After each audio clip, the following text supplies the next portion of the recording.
गाजीपुर एक चिर परिचित पहचान अपने आप में बहुत कुछ समेटे हुए है। बलिया को अलग होते देखा है इस नाम ने। मुहम्मदाबाद में आजादी के दीवाने शिव पूजन राय सहित 8 शहीदों का खून से लथपथ सौ ढोया है इस गाजीपुर ने। मातृभूमि को जब जब जरूरत पड़ी है, वीर अब्दुल हमीद और हजारों सैनिकों ने अपने प्राणों की आहुति दी है।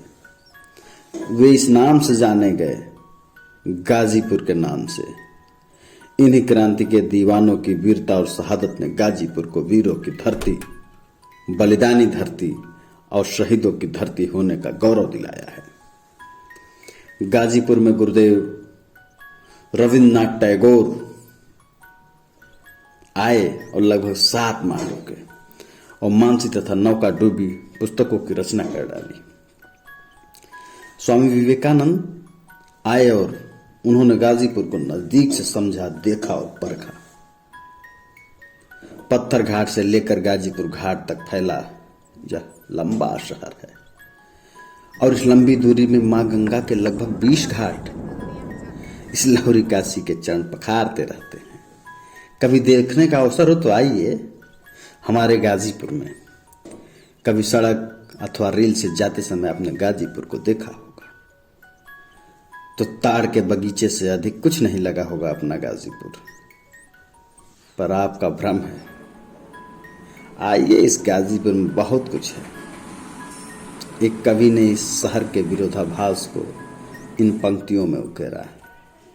अजब सहरिया गाजीपुर, अजब सहरिया गाजीपुर, 2 स्टेशन का एकर ठाट, उहाँ शहर नई हवा घाट, अजब गजब के इहवा गांव, 8 गांवा 1.5 गांवा नाम।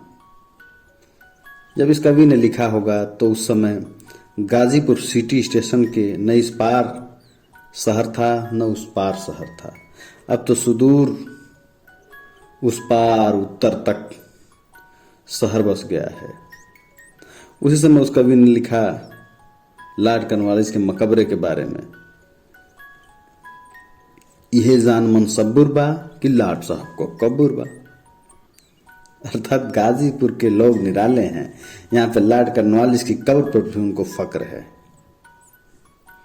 वहीं सरकारी छारोद एवं अफीम कारखाना, जो भारत का इकलौता ऐसा कारखाना होने का गौरव रखता था, परंतु बाद में भारत सरकार ने एक और कारखाना बना लिया।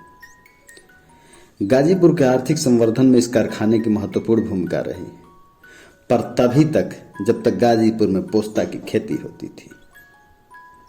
वहाँ मैनपुर से लेकर के आदर्श गांव और आसपास के सभी गांवों में पोस्ता की खेती हुआ करती थी, पर अब तो न पोस्ता की खेती कहीं दिखाई देती है और न कारखाने की भूमिका। गाजीपुर ने अपने सीमाओं का विस्तार किया और गांव पर अतिक्रमण किया, लेकिन बदल गया गाजीपुर।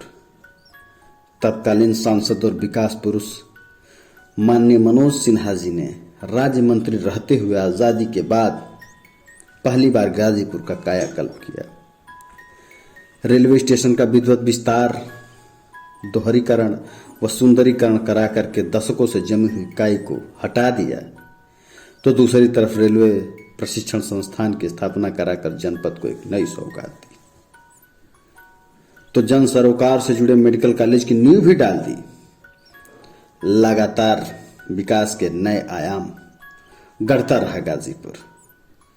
गाजीपुर के अविस्मरणीय पूर्व सांसद विश्वनाथ गहमरी जी, जो तत्कालीन सदन में यह कहते हुए फफक कर रोने लगे थे, हमारे यहाँ लोग गोबरहा खाते हैं, यह सुनकर के पंडित नेहरू की सरकार ने एक कमेटी का गठन किया था। उस कमेटी ने रिपोर्ट भी दी थी। उस सांसद का सपना था कि गंगा नदी पर पुल बने और उस पार टकटकी लगाए खड़ा मिलने को आतुर ताड़ी घाट रेलवे स्टेशन गाजीपुर शहर से आ मिले। उनका सपना इतने दिनों बाद साकार हुआ। माननीय सिन्हा जी ने पुल का निर्माण शुरू करा दिया, जो अब तो पूर्ण होने वाला है। इन बदलावों के लिए धन्यवाद कहूंगा विकास पुरुष सिन्हा जी का। इन सारे बदलावों ने चांद लगा दिया हमारे गाजीपुर की शान में। पर एक बेपरवाह अफवाह ने हमें बहुत डराया। किसी ने कहा कि गाजीपुर का नाम बदलने वाला है। अरे नाम मत बदलो, सारे बदलाव अच्छे हैं, पर नाम बदलना ठीक नहीं है। हमारे आधार, हमारे हर दस्तावेज में अंकित है गाजीपुर। मान लिया इन पर संशोधन संभव है। गाजीपुर हर जगह से मिटा दोगे, पर हमारे हृदय में अंकित है गाजीपुर। हमारे सपनों में अंकित है गाजीपुर। हमारी पहचान में अंकित है गाजीपुर। गाजीपुर नहीं मिटेगा, नहीं मिटेगा, नहीं मिटेगा।